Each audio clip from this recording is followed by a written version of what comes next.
All right, Rabbi, say good morning, or good night, everyone. Baruch Hashem, such a schus to be able to go ahead and continue our learning this morning together. Sorry. Shkoyach to Rabbi Richter for giving daf the first day of Yom Tov, to my son Mordechai Silber for Baruch Hashem giving daf yesterday, complicated sugis. Baruch Hashem, today we have the great zechus to begin a new Mishnah. Actually, everyone seems to cover more ground than I do. It doesn't really matter who it is. Right? So we are actually starting. Today's daf is Chaf Hey. And today's daf is Chaf Hey. My son got us to Chaf Hey and Aleph to the Mishnah. And Hashem. So that's where we are going to pick up with this morning. Begin by thanking all of our sponsors for this morning's share. To thank our Talmud Torah sponsors for the month of Tishrei, Habalin Latova, Yoel and Sarah Kelman, in celebration of completing Seder Nezikin and Besaros Tavos from Israel. Nate and Perry Smith will cover the entire Kehila. Our Daf Yomi sponsors for today, very beautiful sponsorship. Ken and Yocheved Gelula, in honor of Akiva and Karen Andrews, friends from the beginning of their journey in Baltimore and continuing in Eretz Yisrael, where they have been tremendously supportive of our Israel family. May they continue their good work and our friendship until 120. An appreciation of the entire Daf Yomi Chevra at Suburban and to the tech team that makes it possible to be part of the Shir live by Zoom. Incredible. Beautiful. And of course, we dedicate our learning in the schools of our precious hostages. We are all waiting with bated breath to see if the news from Eretz Yisrael and Meretz Hashem bear fruit. And Halavai, Meretz Hashem, the deal should actually be accepted and implemented. And Halavai, can you imagine? Can you imagine if, as they say, that hostages may come home as early as Shabbos, Sunday, Monday, if we could enter into Hoshana Rabbah, into the last days of Yom Tov, I don't know, somehow mended. Although, when you tear something and you sew it back up, so it's never quite the same. But a mended garment, even if stitched unevenly, still better than a torn garment. So, Alavai, we should be Zevachim Hashem, that we should be mended. Our holy soldiers should be successful. B'chol Masei Yedayim. We should be Zevachim Hashem to release Yaracham Yakin Lanu as Sukas David Hanafalas. We should be Zevachim to the Gula. We should be Zevachim to Besaros Tavos. We should be Zevachim Hashem for Simchas for Klal Yisrael. Today's daf is Chaf Hey. We are starting at the Mishnah. And this actually is a big sugya in Meseches Zevachim, the sugya of Nishbach. So let us begin. Okay, so says the Mishnah, Nishbach. All right, that's it. Nishbach. That was the whole thing. All right. Nishbach Adam ala Ritzbah. If blood fell on the ground. Now we'll say, what's the case here? We'll take a look at Rashi. Nishbach ala ritzbah, mitzavar behema, shalon iskabel b'kli. So here's the case. Kohen is doing the shechita. Although, again, as we've spoken about, remember, again, you don't need the Kohen for the shechita, but for the purposes of our illustration over here, Kohen is doing the shechita. And what happens? So remember, again, shechita, we'll say what comes after shechita. The shechita, Kabbalah. Kabbalah is done in a It's good, just reviewing and we've been on vacation for a little bit of time, just reviewing our information over here. So in our case over here, so instead of the blood going into the Kli Shares, the blood spilled on the ground. So, okay, so we'll say this is very important because there's going to be two different cases of Nishbach. There's a case of Nishbach where the Kohen shechs the animal, the blood goes into the Kli, and then the blood from the Kli spills onto the ground. That's case, right? We're not talking about that case. We're going to reference it in just a little bit. That's not the Mishnah. The Mishnah is the Shechita, and literally, again, the blood spurts right on the ground. So now, obviously, the Kohen is going to rush to collect it back up. What's the status of the blood? So the Mishnah says, Nishbach Adam ala Ritzbah, va'asful, if you go ahead and you subsequently collect it, pasul. Ultimately, again, the blood is pasul. Blood is pasul. Once it hit the ground, the blood is automatically pasul. So the Gemara says as follows: Tanabanan. It's interesting. I don't know where the expression, don't cry over spilled milk, comes from. But it is interesting to see that, like in life, and we'll get into the technicalities over here. In life, sometimes there are these two buckets of realities. There are things that happen, and you're like, okay, don't sweat it. You'll correct it. And then there are mistakes that occur that are incorrectable. And sometimes one of the most sobering things in life is that we do certain things, we say certain things, we act certain ways, and it puts me down a trajectory which can't be backed out of. So there's this yisod of nishbach adam ala ritzbah. So sometimes the blood falls on the ground, and that's it. That's an irreversible mistake. All right, let's analyze. So the Gemara says, "V'lokach hakohen Mashiach midam apar." So I'll say, so the pasuk says as follows: The anointed Kohen will go ahead and take from the blood of the par, vehevi osal oel moed, and he will go ahead and bring it to the oel moed, which is to the Mishkan. So the Gemara says, midam. So the Gemara is going to darshan this pasuk. So what does it mean, midam hapar? The Gemara darshans, midam hanefesh v'lo midam ha'ar. So first of all, when talking about the blood used for Kabbalah, it's specific blood. What do I mean by specific blood? What we're going to call lifeblood. So we'll say, what's lifeblood? So this is, if you ever see shchita, so the way that shchita works is, you shech the animal, right? Again, remember, we're cutting the esophagus and the trachea. We're going to be cutting other things also, which we'll discuss. And the idea over here is there's like a spurt of blood. That spurt is called the lifeblood. That's the blood from which you're doing, or from which you're receiving in the klisharis for Kabbalah. The interesting of the Gemara says that's called dam hanefesh, lifeblood, velomi dam ha'ar. In other words, let's say, during shchita, the Kohen also ended up puncturing, making a puncture wound on the animal. Right, whatever. The knife went a little bit to the side of the neck or to a part of the body. That blood is not Kabbalah blood. Right? So if you're that blood actually is puzzle for Kabbalah blood. Kabbalah blood has to be lifeblood. Furthermore, velomi damat hamsis. We'll say damat hamsis is residual blood. What is that? After the initial spurting of the lifeblood, obviously, there's a continuous flow of blood. That continuous flow of blood, that's the residual. Ultimately, again, that's called damat hamsis. So again, that's not Kabbalah. So it's very interesting. So Kabbalah blood is ultimately lifeblood. Midam hapar. So the pause is from midam hapar. Dam hapar yikablanu. Sorry. Dam me hapar yikablanu. Both saying, here's the part that's important for us. Where is Kabbalah done from? Kabbalah is done from the par. Now, what does that mean? Kabbalah is done from the par, as opposed to what? As opposed to what? As opposed to from the floor. So in other words, when Kabbalah is done, the way Kabbalah works is the Kohen receives the blood from the animal. If the blood goes on the floor first, before it goes into the klisharis, then the klisharis is effectively receiving it from the floor. So that is an invalid Kabbalah. So we'll say, so three interesting halachas just right off the bat. So all learned out from dam hapar. Halacha number one is that ultimately it has to be lifeblood. Halacha number two is ultimately not blood from any other secondary injury or other wound. Halacha number three, no residual blood. And halacha number four, and I will say, I want to point out, and this is going to be very interesting. If you notice the drasha, what's the drasha? The pasuk itself reads, "V'lakach hakohen Mashiach midam hapar." If you notice, the Gemara darshans midam hapar. How does the Gemara darshan it? Dam me hapar. What did the Gemara just do in that drasha? What did it do? It moved the letter, right? It goes from, the pasuk says midam hapar, and the Gemara darshans it dam me hapar. It moved the mem. It moved the mem. And we're going to see, what is that? What kind of drug? We're going to talk about that in just a moment. So, but dam hapar teaches me that halacha l'maisa, the blood has to come from the cow itself, as opposed to the blood spurting on the ground. Ultimately, again, the Kohen collecting it from there. So the Gemara says, dam me hapar kidichsev.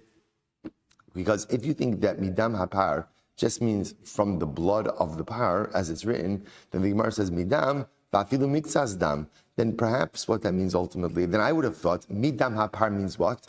You only have to do Kabbalah on what? Some of the blood. Some of the blood, but you don't need all of it. But how could that be? V'hamarav hashochet sarech sheikabel as kol damo shel par. Peter said the halacha is that ultimately, again, that the shochet, the one who's shechting, or the Kohen who's doing Kabbalah, has to receive all of the blood. Shene'emar ves kol damo yishboch, because the pasuk says you shall pour all of the blood. Now, I want to point out, obviously, it must have been impossible to get all of the blood, right? There must have been spurting, in different. But the idea over here it's very interesting. The Gemara says, you have to appreciate the drush a little bit over here. That the Gemara says like this: the pasuk itself reads midam hapar. I would have thought midam hapar means that when doing Kabbalah, just get some blood. Just get some blood. You don't need to get all the blood. So therefore, the Gemara says that can't be the drasha, because the halacha is you have to get all of the blood. Now, does all of the blood mean all of the blood? No. But what all of the blood means, as much as is humanly possible, to go ahead and collect in the kli. So therefore, once I know that midam hapar can't be understood literally, it gives me license to go ahead and understand it in a different way. So instead of looking at it as midam apar, ultimately again, how am I darshaning it? Dam mehapar, which means the blood has to come from the cow, as opposed to if it spills on the ox, spills on the floor first, I can't collect it and have it be kosher. So it's Ella midam hapar. Rather, therefore, again, we darshan it instead of midam hapar, dam mehapar yikablanu. Ultimately, the way we darshan it is dam mehapar. Ultimately, again, it has to be blood from the animal. The Gemara says, and if Rabbi say, teaching me that Kabbalah must be done straight from the place of the shechita, and if the blood, as the Mishnah says, pours on the ground first before going into the klisharis, if the Kohen tries to scoop it up afterwards, it is going to be invalid. Now the Gemara will say, but what exactly is the principle that allows you to darshan that way? The kasavar gorin umosifin the darshan. The Gemara says what you can do is very interesting. You could take a letter from here, add a letter to there, and darshan it. So essentially, like I said, the pasuk itself is midam apar. All the Gemara is doing is moving the mem and making it dam mehapar. So apparently, the Gemara says this is a darshanic vehicle that one could go ahead and use in order to be able to understand the pasuk. Okay, beautiful. We'll say, take a quick look at Rashi for just a moment. Rashi says, so we'll say, so remember again, so now, understand, pasuk itself, just the important drasha, because this supports the Mishnah. The pasuk itself says, midam apar. The Gemara says, midam apar cannot be understood as it's stated, because what would I assume midam apar means? Some blood. But that's not the halacha. The halacha is Kabbalah requires as much blood as possible. So if it's not midam apar, so what is it? New darshanic principle, mosif in gorin darshan, or gorin mosif in darshan, dam mehapar. And that teaches me that halacha l'maisa, the Kabbalah itself must be done from the actual neck of the animal, and therefore if the blood spurts on the ground first, and you collect it from the ground, that's not going to be good. Good, now let's see Rashi. Therefore, again, when we put this all together, it yields the following conclusion, that if the blood poured on the floor, again, so just understand the sequence, Kohen shechted, or whoever shechted, right? Kohen shechted, blood spurts directly on the ground, Kohen's like, goes and collects up the blood, Pasal. Ultimately, this is Pasal. Shahare lonis kaba mehapar, because the blood has not been received from the animal itself. These are the high mem kidisev b'midam darshin like kidisev the mashma mixastam. And again, Rashi goes on and he says that halacha l'maisa. Otherwise, because if it's going to be darshan as it's read, midam apar. Ultimately, again, it sounds like all you need is a little bit of the blood. Rashi then points out, by the way, this gorin, Rashi says this idea that you could take a letter from here, add it over here, and darshan it like that. So apparently, this is the view of Rabbi Shimon in Yoma. Okay, just something to keep in mind. Good. We'll say, so that this is very exciting, because this is the halacha, this really now the makar and the halacha, ultimately in the Mishnah. Beautiful. Let's go and analyze a bit more. Gufa, says the Gemara, Gufa, Amar Rabbi Yehuda Marav, so what did we just say before? Well, so the Gemara just restating the statement of Rav, that if you shecht an animal, right, you have to go ahead and receive all of its blood. Again, when we say all means all that is humanly possible. Good. Well, really, what does all come to exclude? I don't know, like a token amount of blood, right? You would have thought, which, by the way, I think we all would have assumed, because remember, blood, what are you doing with the blood, Abba? What are you doing with it? You're sprinkling it. How much blood do you need for zrika? Not a lot. So therefore, again, halacha l'maisa, actually intuitively, I would have assumed you have to just receive a little bit of blood. Kamashman, the Gemara teaches us you have to receive actually everything that you can really get. Now remember, it's not as much blood as you think. Why? Because you're like, this sounds like more than enough blood, right? But it's not as much blood as you think, because remember, it's not all the blood, it's the spurt blood, it's the life blood, it's the stuff. I don't know exactly how much that is, right? I'm sure there's a YouTube video, right, about this, right? But Lamaisa, it's certainly not an insignificant amount. So the Gemara goes weiter. So when you shecht the animal, you have to receive all of the blood of the par. Because the pasuk says he will pour out all of the blood. Now what's fascinating about that pasuk? The Gemara says yishpoch. What is that referring to? That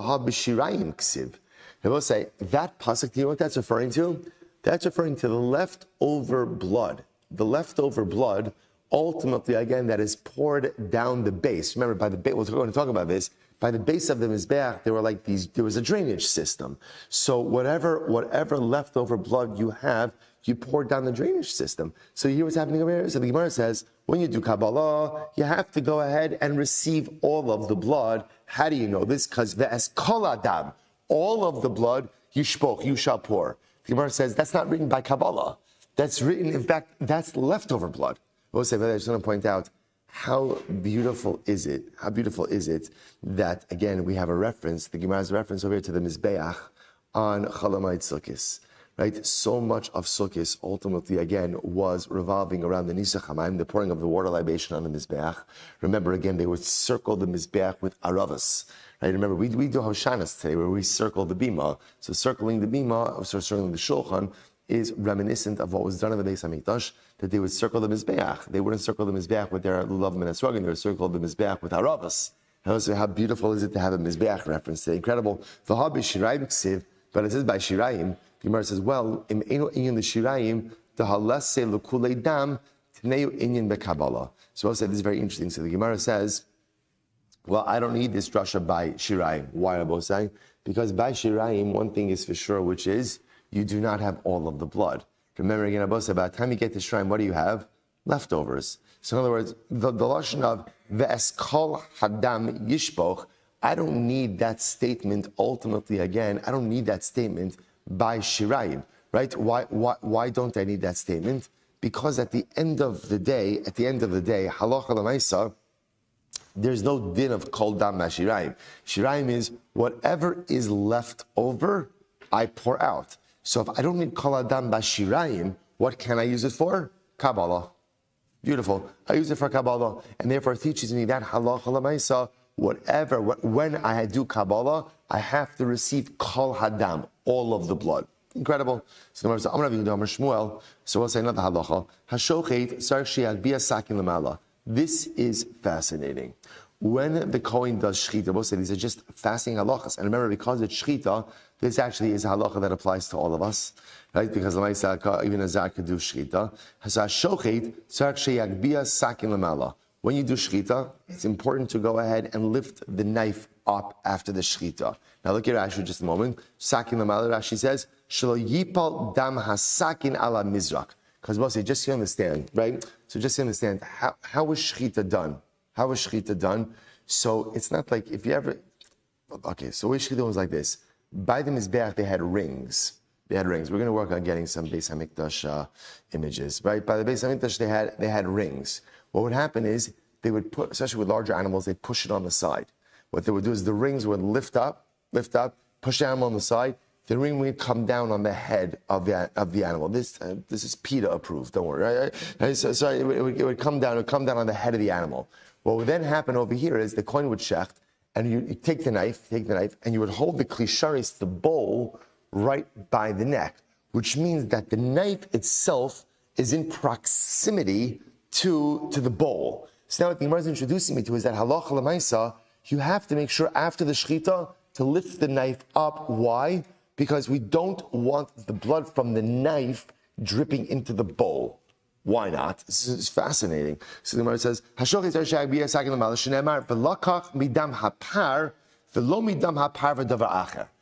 say, what do you do Kabbalah on?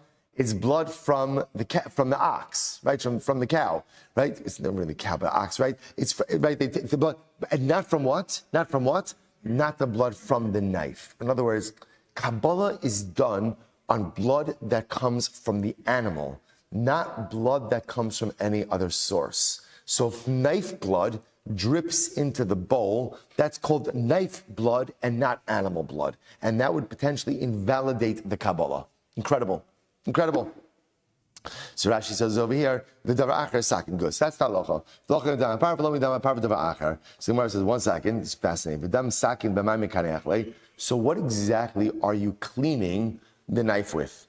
Right? So in other words, so now I have this, obviously there's blood on the knife, and halacha l'maisa again, I can't leave it there, right? You're not going to leave it there, because at the end of the day, it is carbonic blood, but yet it's carbonic blood that is unfit for sacrificial use. So what do you do with it? So the Gemara says, So the Gemara says, what are you wiping it with? Now this is fascinating. Like intuitively, you would think to yourself, what are you wiping it with? What are you wiping it with? Like a cloth, like a towel.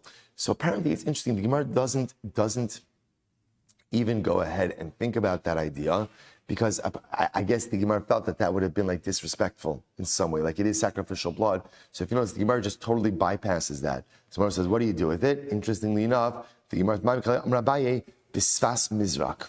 What you do is you take a bowl. Again, I will say, so like it could be a klisharis, and what you do is you scrape the knife against the bowl, right? So therefore, again, essentially, you scrape off the blood. You take the rice, scrape the knife against the side, and the blood comes off like that. Bisfas mizrak, kidichsev, kapuri zahav. So it's interesting, I just want to point out over here, so as opposed to, let's say, wiping it in a cloth or in a towel, which would have been deemed disrespectful, because I guess, I don't know, that just gets washed. Obviously, the kli is going to get washed also, right? They're not going to leave it like that.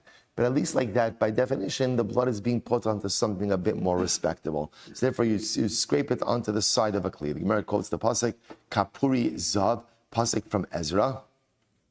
Rashi says over here, kapuri zav. So kari lemizrakin b'sefer Ezra Hashem kinuach. So interestingly, kapuri zav means gold bowls. Gold bowls. So the Gemara says, interestingly enough, the lashon of kapuri is also a lashon of kinuach, also a lashon of wiping. So it's interesting that it calls a bowl like a lashon of wiping also. Why? Because the bowls were used to wipe the knives. Incredible. Amr Chisda Marav. I'm Rabbi Yirmiyah bar Abba. So that's another interesting halacha. So Rabbi Yirmiyah bar Abba. Shochet sarach sheyitain amud beis sarach sheyitain vridin l'soch hakli. So Rabbi said this is quite fascinating as well. When you shecht, you have to shecht the vridin into the kli. Now both say the vridin refer to two sets of like arteries, a set of arteries, two arteries in the neck. Now remember again, shchita, as we said before, requires a cutting of what we call the rove of two simanim, the majority of the esophagus and the trachea. The Gemara says, in addition to that, it is important to try to cut the vridin. So again, like I said, the vridin are these major veins in the neck, which allow just for greater blood flow out of the animal. So the Gemara says, so you should go ahead and try to cut the vridin into the kli. Look at Rashi, vridin l'soch hakli, dinehi dinehave kabbalah mehapar shapir. So the idea over here is because, again, this just allows for more blood flow into the kli. Okay, incredible. Se'et marnami. Amravasi, Amrabi Yochanan, Vridin sarach sheyiru avir kli. Now, this is very interesting. The lashon of the Gemara over here is you have to try to cut the vridin into the kli. Now, just the way that these I don't know, we'll call it arteries, right, are structured is that you're not going to be able to get it into the kli, right? Obviously, what ends up happening is you're going to cut it, and it's going to spurt, and obviously what it's going to do is it's going to like arc, so to speak. It's going to go into the airspace of the kli. This is going to be very important because we're going to get into an airspace discussion in just a moment. So that's why the Gemara says, Itmar nami, Amravasi, Amrav Yochanan, Vridin sarach sheyiru avir kli. It is very important that the blood from these veins, from these arteries, go ahead and come into the airspace of the kli.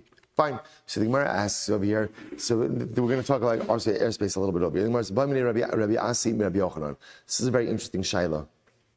So Rabbi Asi asked the following Rabbi Yochanan. Haya mikabel v'niftechu shulei mizrak ad shelo higia dam la'avir. So let's take a step back for just a moment. If you remember again, what did the Mishnah introduce us to? The Mishnah taught us that halacha l'maisa, if you do shchita and the blood spurts on the ground, ultimately again the blood is possible.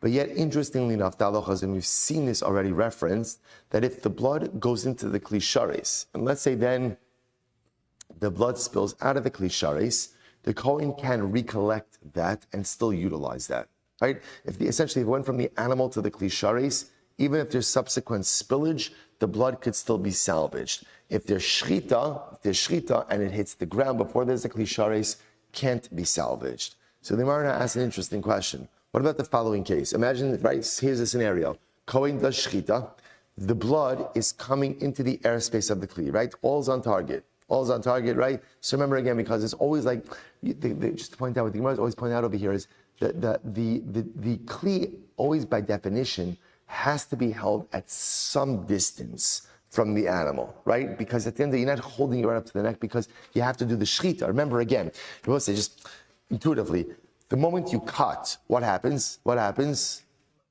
Spurting. So you can't hold the kli right next to the neck because there has to be room for the knife over there. So bepashtos, there's knife and then kli, which means there's airspace between the animal and the kli. Now, that's fine, right? That's fine because as long as the majority of that blood or quote unquote a lot of that blood is landing in the kli, we're good to go. We're good to go. Now the Gemara asks an interesting shayla. So we'll say, so what happens if our Kohen is shechting? He has the kli ready for Kabbalah, and what happens? The blood enters into the airspace of the kli, but before it has a chance to actually hit the bottom of the kli, the floor of the kli, niftechu shulei mizrak, ad shelo egia dam la'avir. And what happens? Ultimately, again, the bottom of the kli gives out. Ultimately, before the blood itself actually enters into the airspace of the kli itself. So in other words, so shechita happens, the blood is spurting out, the kli is there, right? But the bottom of the kli comes out before the blood is able to enter the airspace of the kli itself. So obviously, the blood ends up going on the floor. The shaila is the kli was there at the time of the shechita. What's the halacha? So what's the shaila? On one hand, avir she'ein sof al hanuach kimunach damu. So do we say that ultimately again, this is airspace that was never destined to come to rest, right? Now again, I will say, remember, we've seen the concept of airspace many times in halacha, right? The most famous case of airspace of avir that you could think of. Oh, Shabbos, good. Get. I always think about get, right? But right, so we have this concept, right? By get and by Shabbos, kluta kamishahun chadami, right? When something flies through a space, it's as if it comes to rest. So we've seen the concept. So really what the Gemara is asking over here is like this. When that blood essentially comes into the airspace of the kli, but it's never going to come to rest in that kli because the kli doesn't have a bottom, what's the status? Avir she'ein sof al hanuach. So if it comes into airspace, ultimately again, but it's never going to come to rest in the kli. Why not? Because by the time it enters into the airspace of the kli, the bottom is gone. Do we say kimunach dami or lav kimunach dami? Is that considered to be as if it has come to rest in the kli or not? That's the shayla. Take a look at Rashi. Avir she'ein sof al hanuach. Incredible. Kigon hai shasidim shulav lipol achelo yanuach dam l'socho. So because we'll say in this case, the bottom of the kli was never going to be there by the time the blood came to rest. So the shayla is, how do we view the entry of the blood into that airspace? Do we say kemurach dami, that it's as if the blood came to rest in the kli? V'havele commission is kabel, v'nishbach, the kashla asufes. So in other words, we'll say, maybe we view it, since it came into the airspace of the kli, even though the kli never had a bottom, it's as if it came into a kli sharis. And therefore what? Even though subsequently, where is it landing? On the floor, but it's like blood that was in a kli sharis is spilled on the floor. What's the status of that blood? Kosher. Therefore, the kohen could collect it up. Oh, lav kimunach dami v'havile kinishbach min hasavar l'ritzpa depasul. Or maybe not. Maybe even though it's in the airspace, since at the end of the day that kli does not have a bottom, it's as if it has not come to rest in the kli, and therefore what? It's as if literally the animal has been shechted and the blood went directly on the floor. What's the halacha if sacrificial blood goes from the animal to the floor? What's the halacha? That's our Mishnah. It's pasul. And by the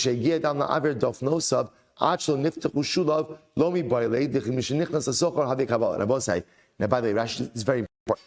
Rashi says, if you notice, the Gemara is not worried about in a case, I will say classic case, where the blood came into the actual airspace of the kli and the bottom was there.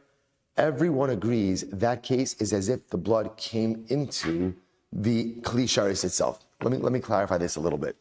In this case over here, the blood is, when we say coming into airspace, where is the blood? Where is the blood? The blood is in the airspace above the kli, not in the airspace of the walls of the kli, right? So like, in other words, we've got pictures. We've got animal, going high tech over here. We've got animal, right?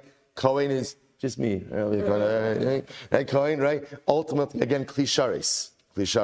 What's happening? The blood is coming spurting, and the blood is in the area between animal and kli sharis. not in the walls of the Kli Sharis. While it's in that space, that airspace hovering above, right, in a direct trajectory towards the Kli Sharis, but above the Kli Sharis, the bottom of the Kli Sharis gives out. Now, why is the Gemara setting it up that way? Because what Rashi points out is like this. If that blood comes into the Kli Sharis, actually within the airspace of the walls, once it's in the airspace of the walls, it is as good as in a Kli Sharis.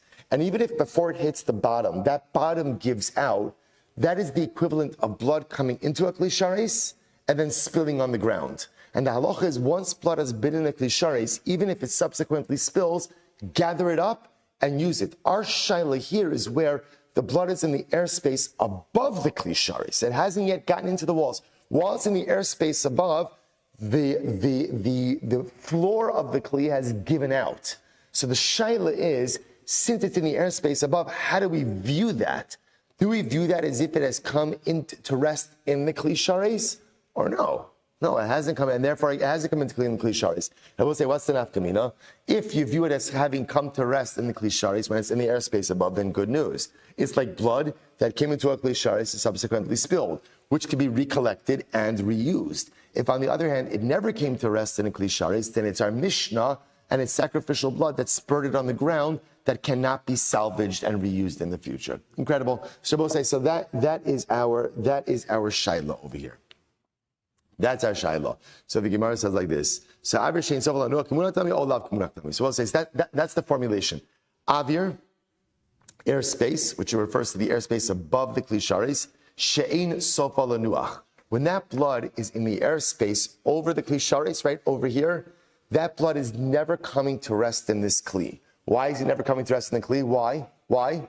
Because the bottom gave out already. So the shaila is, since it's never going to come, it's in the airspace above, never coming to rest in this Kli, but directly above this Kli, do we view that as having come to rest in a Kli Sharis or not? That's our shaila. That's our shaila. So the Gemara says as follows. Amar lei tinisua. Did we learn this? So we'll say this is very interesting. So where did we learn this? Tinisua. Chavis shumunachas tachas hanizuk. If you have a barrel that literally, again, is situated underneath the flow of water. We'll define this in just a moment. So what's the case? Look at Rashi. Chavis shet munach tachas hanizuk. Sinor hamikaleach mayim mehar zakuf. V'hakiluach mikaleach l'meirachok. V'nofel l'chavis. So we'll say here's the case. You have like a waterfall. You can imagine like a spring that is flowing down a mountain, right? Then at the edge of the mountain, right, it flattens out a little bit, and there's a pipe. There's a pipe.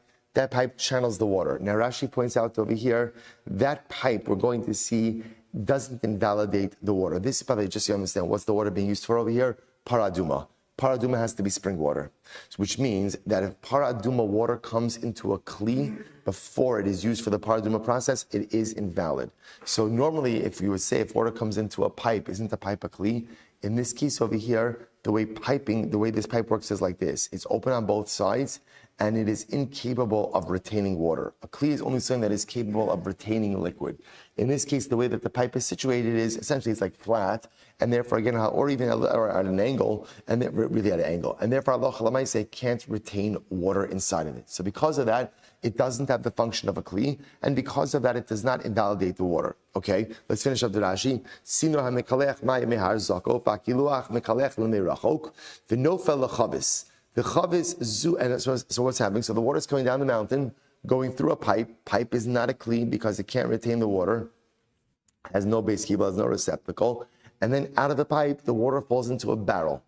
Water's not in the barrel. So it says, so what's talach? The chavis zu eina munachas sham l'shem kiddush mechatas. But interestingly enough, that barrel was not placed there with the intention of receiving para aduma water. Okay, so we'll say that's going to be the invalidation part over here. So the Gemara says over here, so what's talacha? So tziref, so the Gemara says, so the halacha is like this, tziref pi lezinok mayim shebesocha psulin, v'shebechutza ksherin, so shebechutza la ksherin. So listen to this. If you bring the barrel all the way up to the spout of the pipe, ultimately, again, the water inside of the barrel is going to be possible. Now, why is the water inside of the barrel going to be possible? Because that barrel was not put there with the express intention of collecting water for paradum. That requires kavanah.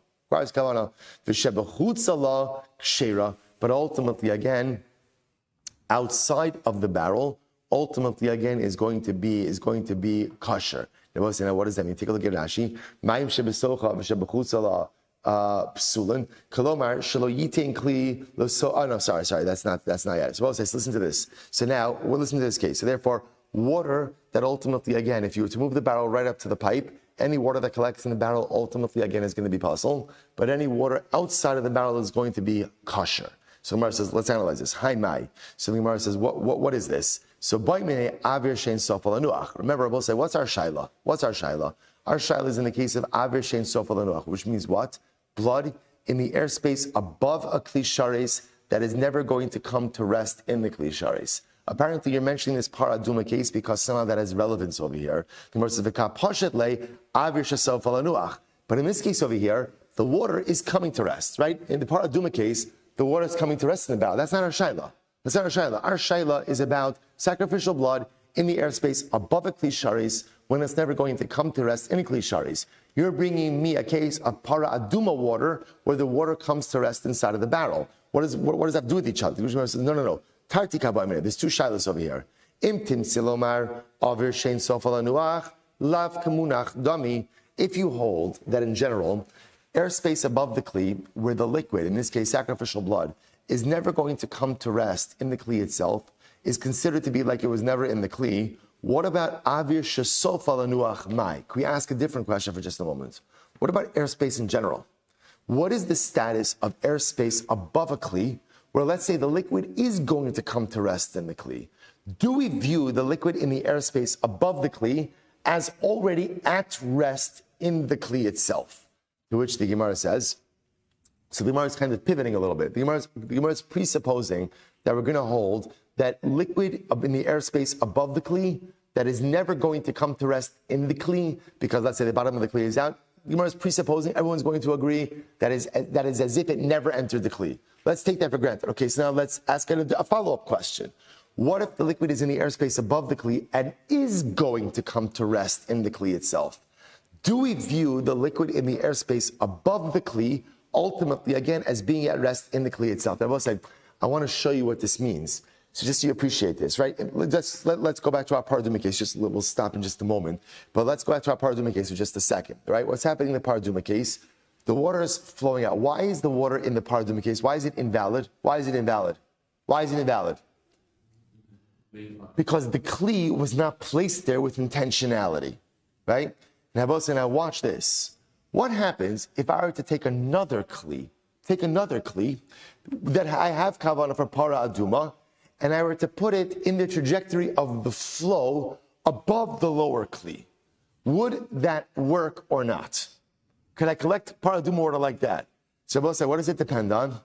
It depends on the following. That water coming out of the pipe is coming down in the airspace of the kli situated on the ground. If you hold that airspace above the kli is like the kli itself, that essentially means that what? Any water that's coming out into that airspace is potentially going to be invalid. Potentially valid, even if I get another kli in there. But if you say airspace does not have the status of the kli itself, then I could use some of that water coming out of the pipe from the mountainside, as long as I'm putting a kli there with intentionality. So let's just read one more line, and we'll have to start. We'll say. So the Gemara says as follows: Rabbi Yosef Masni. Rav Yosef had the way it was just framed above. Rav Kahana Masni Chavis by Mine Upashat le Chavis. Chavis was the question, and therefore he answered Chavis. Rabba Masni Chavis by Mine Upashat le Mizrak. Rabba said ultimately again the shaila ultimately again was on the case of Chavis, and he answered it back ultimately with the case of the bowl. All right, we'll stop over here for today. We'll pick up in Miras Hashem. Don't worry, we're totally good. We're fine. Right, one day and I'm already behind. Good. It was too good. It was too good. Ultimately, again, not to take a little bit more time with it. I'll stop over for today. Miras Hashem Shkoyach. Davening is going to be Miras Hashem in the main shul. Miras Hashem 6:30. Shkoyach, everyone. Clever on Zoom. Shkoyach, a good night.